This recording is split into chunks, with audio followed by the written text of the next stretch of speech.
जो सबसे वो क्या है कि multiple scan of transaction database के आपको बार बार जो है वो ट्रांजिशन जो है वो डेटाबेस को स्कैन करना पड़ रहा है। दूसरी चीज़, बार बार आपको नंबर ऑफ कैंडिडेट्स की जनरेट करनी है, जबकि उसका कोई काम ही नहीं है। क्योंकि आप फ्रीक्वेंट पैटर्न निकालें तो आपको पता चल जाएगा ना कि इतनी उसके नंबर्स हैं और इतने नहीं है। लेकिन आप बार बार क्या करते हो बेटा, कैंडिडेट की जनरेट करते हो और उसके बाद फिर ड्रॉप करते हो।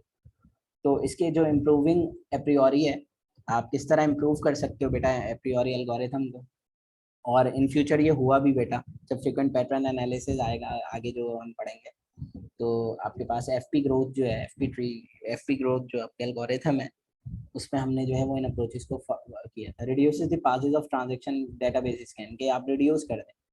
आप हर एंट्री के बाद आप स्कैन कर रहे हैं डेटाबेस को, ऐसा नहीं करें। इसी तरह shrink the number of candidates, के कैंडिडेट्स को कम किया जाए। Facilitate support counting of candidate, तो डायरेक्टली आप जो है वो उसकी सपोर्ट काउंट करके उसको फाइंड आउट कर सकते हैं। अच्छा, bottle neck of frequent mining क्या है कि मींस के आपके पास बॉटल नेक सिचुएशन क्या होती है और कब अकर होती है, या कैसे हम इसको देखते हैं। Multiple database scan are costly. Obvious सी बात है बेटा कि आप बार बार डेटाबेस को स्कैन कर रहे हैं, तो your processing or your time will be needed for that.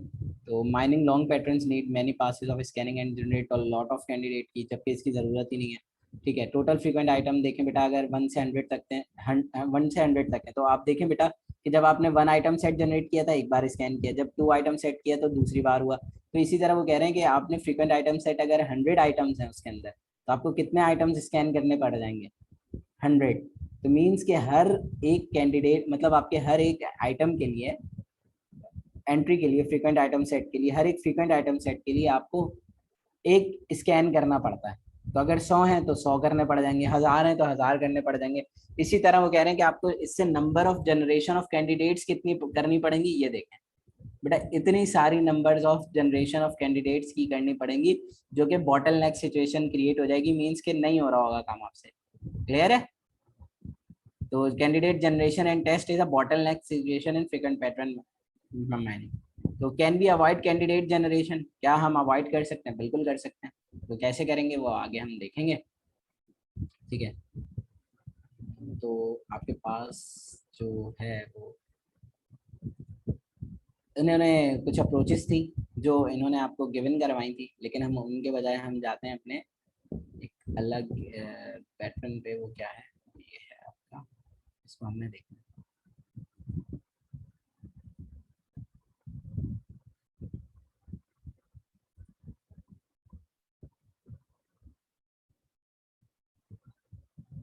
ठीक है, आपको स्क्रीन सही नजर आ रही है जी बच्चों? जी सर, क्लियर है। मैं जूम कर रहा हूँ। हाँ, मुझे भी यही लग रहा था कि आप जो है वो जूम में का इशू होगा, तो दिख नहीं रहा होगा सही। अब सही है या और बड़ा करूँ? नहीं सर, सही। ठीक है, तो देखिए बेटा, इसमें मैंने ये कहा कि अभी जो लास्ट हमने पढ़ा था उसमें हमने सिर्फ जो है वो अ, हमारे पास जो था कि हम जो है वो सिंपली उसको देख रहे थे कि आपने क्या कहते हैं, आपने सपोर्ट देखी हुई थी। ठीक है, अब जब हम बात करते हैं नेक्स्ट, तो ये उन्होंने एग्जाम्पल दी है बेटा आपको। अच्छा है,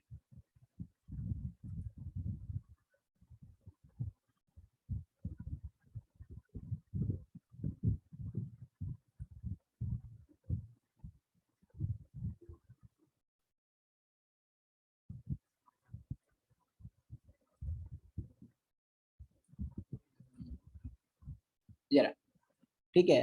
तो इसमें हमारे पास क्या है, हम ये कह रहे हैं बेटा कि आप जब देखते हैं चीज़ें, तो उसमें जो बेसिक चीज़ है वो क्या है, उसको हमने फाइंड आउट करना है। एक मिनट दो बेटा, मैं इसको जो है वो, ठीक है बेटा, तो हम जो है वो देखते हैं इसको कि वो क्या बता रहे थे हमें। अच्छा, अब हमारे पास जो फ्रीक्वेंट आइटम्स हैं जिनको हम देख रहे थे, तो उसके लिए हम जो है बेटा वहीं चलते हैं जहाँ से हमने छोड़ा था, कि आप जो है वो सपोर्ट किस तरह निकालेंगे।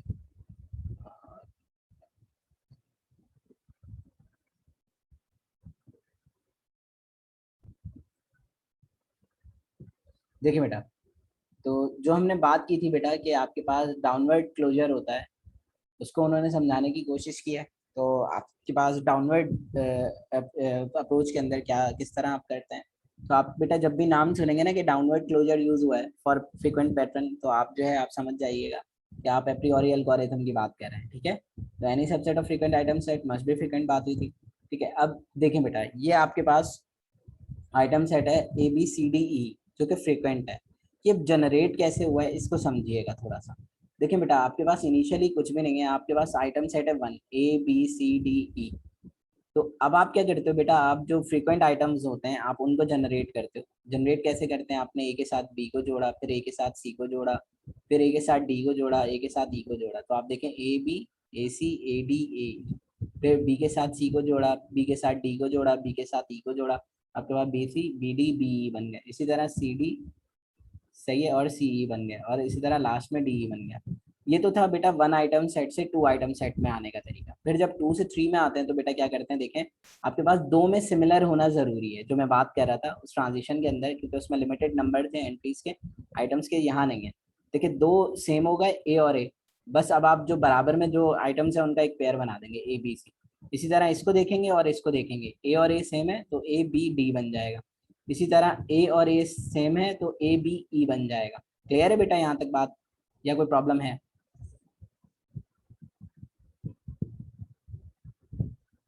आप फ्रीक्वेंट आइटम बना लेंगे खुद जब आप काम कर रहे होगे बेटा, या मसला करेंगे?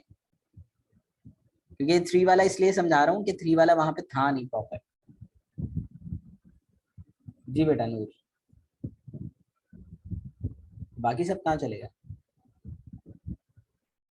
आवाज आ रही है बेटा मेरी सबको? जी सर। ये समझ में आया जो मैंने बताया कि 3 के आइटम सेट के साथ कैसे बनता है जैनब? जी सर, समझ आ गया। तो इस तरह लेकिन थोड़ा सा प्रॉब्लम कर रहा है। क्या प्रॉब्लम कर रहा है बेटा? मीन्स के जैसे for example A B A C A D है, जी जी 4 हमारे पास हैं, तो हम इनके 2-2 के पेयर बना सकते हैं। लेकिन अगर 3 ही हो तो 3 को एक साथ करेंगे। नहीं नहीं नहीं नहीं नहीं नहीं, यहाँ आपने गलत गेट कर लिया। देखिए बेटा, मैं इसको आपको वैसे टेबल में बताता हूँ ताकि आप लोग जब काम कर रहे हो।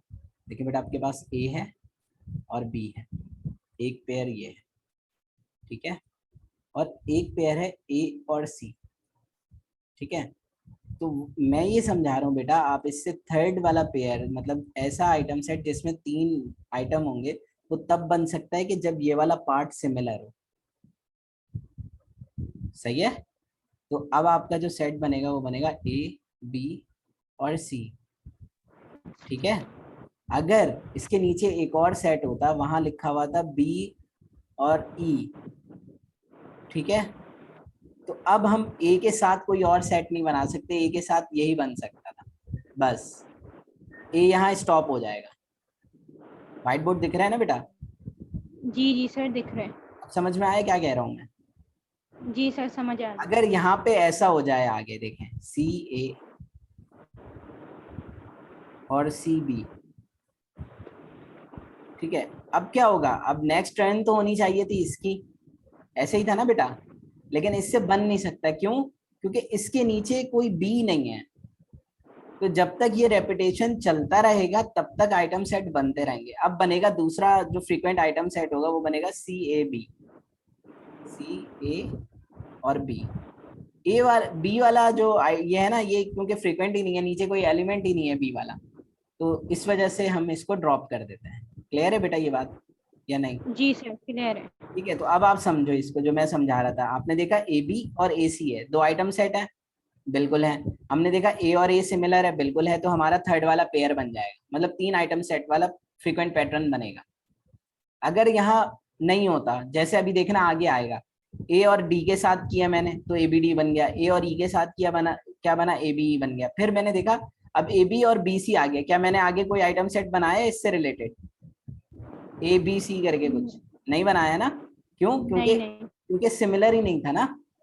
तो आप पहले आइटम को देखेंगे, दूसरे को भी नहीं, पहले को देखोगे बेटा। तो ए से कितने आइटम बन गए, 1 2 3, मतलब ए बी से 3 बन जाएंगे। आपको ये ट्रिक याद रखनी है। ए बी था, ए बी के बाद ए कितनी बार था, 1 2 3, तो इतने बन जाएंगे इसके, A B A B A B 3 बन गए। अब देखें बेटा, ये ए सी है, AC के बाद कितने A आए हैं, 2 आए हैं, तो AC वाले 2 पेयर बन जाएंगे। इसी तरह AD है, AD वाले कितने पेयर आए हैं, 1 आया है, तो 1 पेयर बन जाएगा। लेकिन अब इसके आगे नहीं बन सकता, AE का कोई भी पेयर नहीं बन सकता। क्यों? क्योंकि आगे उसके B आ गया फौरन। क्लियर है बेटा जी ये बात? ठीक है सर। जी सर क्लियर है। प्रॉब्लम तो नहीं होगी? नहीं नहीं सर सही है, समझ आ गया। तो नेक्स्ट हमारे पास देखें, अब आपसे कहा गया कि फ्रीक्वेंट पैटर्न जो है वो एनालाइज करें। इसके लिए जो ये सर्कल बना हुआ है ना, जो इन्होंने आपके लिए डॉटेड लाइन ड्रॉ की है, उसके हिसाब से सबसे फ्रीक्वेंट पैटर्न बताएं। तो बेटा सबसे फ्रीक्वेंट पैटर्न आपका क्या बन जाएगा, CDE पे स्टॉप कर देंगे। क्यों? क्योंकि आप ये वाला पार्ट ओमिट कर चुके हो। ठीक है, तो हम कह रहे हैं कि CDE अगर फ्रीक्वेंट है तो ऑब्वियस है बेटा CD और E भी फ्रीक्वेंट आइटम होंगे। क्लियर है? इसी तरह बेटा आपके पास जो एप्रियोरी जो हमने अभी किया है बेटा, एप्रियोरी एल्गोरिथम, तो ये था कि आपने इसकी सपोर्ट फाइंड आउट की थी। अब आप ज्वाइनिंग ट्रिक जो है बेटा, जो मैं अभी आपको बता रहा था, वो ये उन्होंने वही ट्रिक बताई हुई है कि आप जो है वो सेल्फ ज्वाइन कर रहे होते हैं कि आपने देखा कि आपके पास ये आइटम्स है, तो आप उसको फॉरन जो है वो जोड़ देते हो, अगर नहीं होता तो फिर आप उसे ड्रॉप कर देते हो। ठीक है, तो ये वही चीज़ है, इसको देख लीजिएगा अगर इम्प्लीमेंटेशन ट्रिक में आपको कोई प्रॉब्लम। तो आप इम्प्रूव कैसे कर सकते हो बेटा? इम्प्रूव करने के वही बात जो हम देख रहे थे कि फिर जो है बेटा reduce the passes of transition database scan के, आप स्कैन के जो डेटाबेस स्कैन कर रहे हैं उसको लिमिटेड करें। ठीक है, डायनामिक आइटम सेट काउंटिंग करें, मींस के वो जो कैंडिडेट की जो है वो बार बार ना जनरेट करें, shrink the number of candidate की। फिर exploring the special data structure, या तो आप ट्री प्रोजेक्शन परफॉर्म करें या एच माइनरी अप्रोचेज हैं बेटा डाटा माइनिंग के अंदर, जो है वो आगे हम देखेंगे किस तरह इम्प्लीमेंट होती है। ठीक है, तो आप जो है वो ये देखें, एक मेथड इंट्रोड्यूस हुआ था बेटा, ये जो इन्होंने यहाँ आपको बताया है कि डायनामिक आइटम सेट काउंटिंग जो है वो किस तरह होती है। पार्टीशनिंग पहली अप्रोच थी कि पार्टीशनिंग कैसे की थी कि आप जो है वो रिड्यूस कर सकते हैं ट्रांजिशन स्टेट्स को, डेटाबेस के स्कैन्स को। तो पहला मेथड बताया था पार्टीशनिंग कर दें आप। अगर आप पार्टीशनिंग कर देते हैं बेटा तो आपको बार बार डेटाबेस स्कैन नहीं करना, या आप डायनामिक आइटम सेट काउंटिंग करते हैं तो भी आपको जो है वो बार बार जो है वो क्या नहीं करना होता, आपको स्कैन नहीं करना पड़ता डेटाबेस को। तो हम पहले ये 2 मेथड देखते हैं कि किस तरह आप करते हैं। तो देखिए बेटा, partitioning scan database only twice, 2 बार आप इसको स्कैन करेंगे अगर आप पार्टीशनिंग परफॉर्म करते हैं। कैसे देखें बेटा, थ्योरम क्या कहता है कि any item set that is potentially frequent in transition database must be frequent in at least one of the partition of transition database part. देखिए बेटा, अगर आपके पास जो डेटाबेस है, अगर आप अपने डेटाबेस को 2 हिस्सों में तोड़ते हो तो ऑब्वियस सी बात है ना बेटा कि एक हिस्से में वो पैटर्न्स रखते हैं जो कम टाइम रिपीट हुए हों, ठीक है, और एक में ज्यादा रख दें तो क्या होगा, तो जब आप स्कैन करेंगे तो आपको किसी एक को करना पड़ेगा, दोनों को नहीं करना पड़ेगा। ये बात समझ में आती है या नहीं? देखिए ना बेटा, आपके पास जो एंड वाला हिस्सा होगा, ऑब्वियस ही बात है उसमें बेटा ट्रांजिशन के वो पार्ट्स होंगे जो फ्रीक्वेंट होंगे, जो बार बार आइटम्स आए हैं। तो देखें कैसे होगा बेटा, मेथड क्या उन्होंने बताया, पार्टीशन डेटाबेस कैसे करें एंड फाइंड लोकल पैटर्न्स। पहला मेथड क्या है कि पार्टीशन करें डेटाबेस को और फाइंड करें लोकल फ्रीक्वेंट पैटर्न्स को। दूसरा मेथड क्या है कि दूसरे पार्ट के अंदर कंसोलिडेटेड ग्लोबल फ्रीक्वेंट पैटर्न्स को रखते हैं। कैसे रखें वो इन्होंने यहाँ बताया है, आपको अभी दिखाते हैं। ठीक है, तो ये देखें बेटा, ये आपके पास प्रूफ है। तो आप क्या कर रहे हैं कि आप एक ही जिनकी सपोर्ट ज्यादा है उसी को बार बार जो है वो स्कैन कर लेंगे पार्टीशनिंग से, पूरे डाटा सेट को स्कैन नहीं करना पड़ेगा। देखे ना बेटा, एक बार आपको पता चल गया कि ये आपके फ्रीक्वेंट आइटम्स हैं तो वो उनका पता है आपको कौन से डेटाबेस पार्ट के अंदर है। लेकिन फर्स्ट टाइम आपको पहले स्कैन में पूरा ही डेटाबेस स्कैन करना पड़ेगा, उसके बाद जो है बेटा आप वो जो एक हाफ पार्ट है उसको ड्रॉप कर देते हैं। जो दूसरा मेथड था वो था direct hashing and pruning. Direct hashing and pruning कैसे परफॉर्म करते हैं बेटा, बहुत ही सिंपल सा मेथड है। इसमें क्या होता है कि आप जो है वो reduce the number of candidate, जो आप कैंडिडेट की बार बार जनरेट कर रहे थे ना बेटा, वो उसको उसको जो है वो यहाँ पे वो जो ड्रॉप कर देंगे, उस स्टेप को ना करें तो क्या होता है। ऑब्जर्वेशन क्या है बेटा, नॉर्मली ऑब्जर्वेशन क्या है, के item whose corresponding hashing bucket, आप जो है बेटा हर आइटम के अगेंस्ट में हैशिंग बकेट बना दें जिसके अंदर उसका काउंट लिखें। कैन नॉट बी फ्रीक्वेंट, किन का जो फ्रीक्वेंट नहीं है। उससे क्या होगा बेटा, जब आप L1 जनरेट करोगे तो also generating L2 item set for each transition. आप उस हैश टेबल को देख के बेटा, क्योंकि उसके अंदर आपने काउंट रखा हुआ है, तो बेटा जब आपने उसमें काउंट रखा है तो क्या आपको दोबारा कैंडिडेट की जनरेट करनी पड़ेगी। तो वो कह रहे हैं कि L1 के फौरन बाद आप L2 जनरेट कर लें, इसी तरह L2 के बाद L3 कर दें। तो इससे क्या होगा बेटा कि जो आपका हैशिंग टेबल है जो आपकी वैल्यूज कंटेन कर रहा था वो जो है वो आहिस्ता आहिस्ता उसकी वैल्यूज चेंज होती चली जाएंगी, और फिर आपके पास जो है वो कैंडिडेट की बार बार जनरेट नहीं करनी। कैसे दिखाता हूँ बेटा मैं, those addresses data count above the support, तो उसको आप रख लोगे बेटा, उसकी बिट को 1 रख देंगे, अदरवाइज 0 कर देंगे। All pairs in Ross data 0 bit remove, तो उन पेयर्स को रिमूव कर देंगे जो इसमें 0 आ जाएगा। देखें बेटा कैसे किया उन्होंने हैशिंग टेबल में, बहुत सिंपल सा काम किया। देखें आपके पास आइटम सेट थे ACD BCE ABCE और BE। जब कैंडिडेट की जनरेट हुई, कैंडिडेट देखें क्या जनरेट हुआ, ABCDE, यहाँ उन्होंने सपोर्ट लिख ली। अब वो कह रहे हैं कि जैसे ही आपने ये सपोर्ट लिखी ना यहाँ हैशिंग टेबल में, वो वैल्यूज रखते चले जाएं। वो वैल्यूज कैसे रखते चले जाएं, देखें इनिशियली आपकी सपोर्ट काउंट था 2, तो वो सपोर्ट काउंट आपने इसमें सबके सपोर्ट लिख दिए कि आपके पास पहला एलिमेंट क्या बनेगा, दूसरा क्या बनना चाहिए, या तीसरा क्या बनना चाहिए। देखें बेटा सबसे आसान काम क्या करें, आपने यहाँ देखा 2 3 3 1 3 है, ठीक है, इसमें सपोर्ट काउंट थी 2, तो L1 जब बना तो L1 के लिए तो आपको कैंडिडेट की एक बार जनरेट करनी पड़ी। जैसे ही ये कैंडिडेट की जनरेट हुई आपको नजर आ गया कि ABCE जो एलिमेंट है वो आ गए हैं। अब आप इससे जो बना सकते हैं वो क्या है, AB AC, ठीक है, और AE। फिर आप इसका सपोर्ट काउंट चेक करें, देखें आपने AB बनाया तो AB के अंदर उसका काउंट कितनी बार आ रहा है, टेबल में 1 आ रहा है। AC का कितना आ रहा है, 2 आ रहा है। AD का कितना आ रहा है, 1 आ रहा है। ये सबके आपने AB इससे जो बने थे ना बेटा पेयर, वो सारे यहाँ लिख लिए। अब हैश टेबल में आपने वो काउंट लिखा, उसके नीचे आपने हैश एड्रेसेस लिख दिए, और हैश एड्रेसेस में हमने कहा कि हैश एड्रेसेस रखने के बाद जो बिट वेक्टर है, बिट वेक्टर वो वेक्टर है बेटा जो काउंट में क्या रखेगा, या तो 0 रखेगा या 1 रखेगा। 0 कब रखेगा, जब आपकी मिनिमम सपोर्ट लेस देन 2 होगी, और 1 कब रखेगा, जब मिनिमम सपोर्ट 2 या 2 से ज्यादा होगी। तो बेटा आप देखें वो आइटम जिनकी सपोर्ट काउंट 2 थी उसमें उसने 1 रख दिया और बाकी सबको 0 कर दिया, तो आप ड्रॉप कर दोगे बाकियों को। तो इसलिए आपने देखा L2 में कौन से आए, जो फ्रीक्वेंट थे। देखें कैसे थे, AC आया सिर्फ इसमें क्योंकि AC का काउंट 2 था, BC आया इसमें, इसका काउंट 2 था, BE आया इसमें, इसका काउंट 3 था, CE आया, इसका काउंट 2 था। तो इसलिए बेटा ये L2 में वो एलिमेंट्स आए जिनको आपने हैश टेबल की मदद से सेट करके यहाँ लिखा था। तो अब देखें बेटा आपके पास क्या आ रहे हैं, वो आइटम्स आते रहेंगे, आहिस्ता आहिस्ता आप हैश टेबल बनाते चले जाओगे, जिनके लिए आप जो है वो, अब देखें अब सेकंड जो आइटम बनाएंगे तो उसके लिए क्या होगा, BCE डायरेक्ट, और उसका सपोर्ट काउंट 2 आ रहा होगा। तो देखिए पहले अभी हमने जब एप्रियोरी परफॉर्म किया था तो कितने सारे स्टेप किए थे, यहाँ कितने स्टेप करने पड़े हमें। क्लियर है ये चीज बेटा या नहीं? कोई ऐसा बच्चा जिसे नहीं समझ में आया तो बताओ बेटा।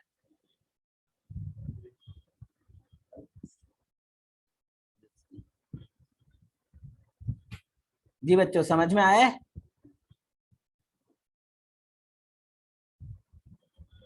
ठीक है आगे बढ़े।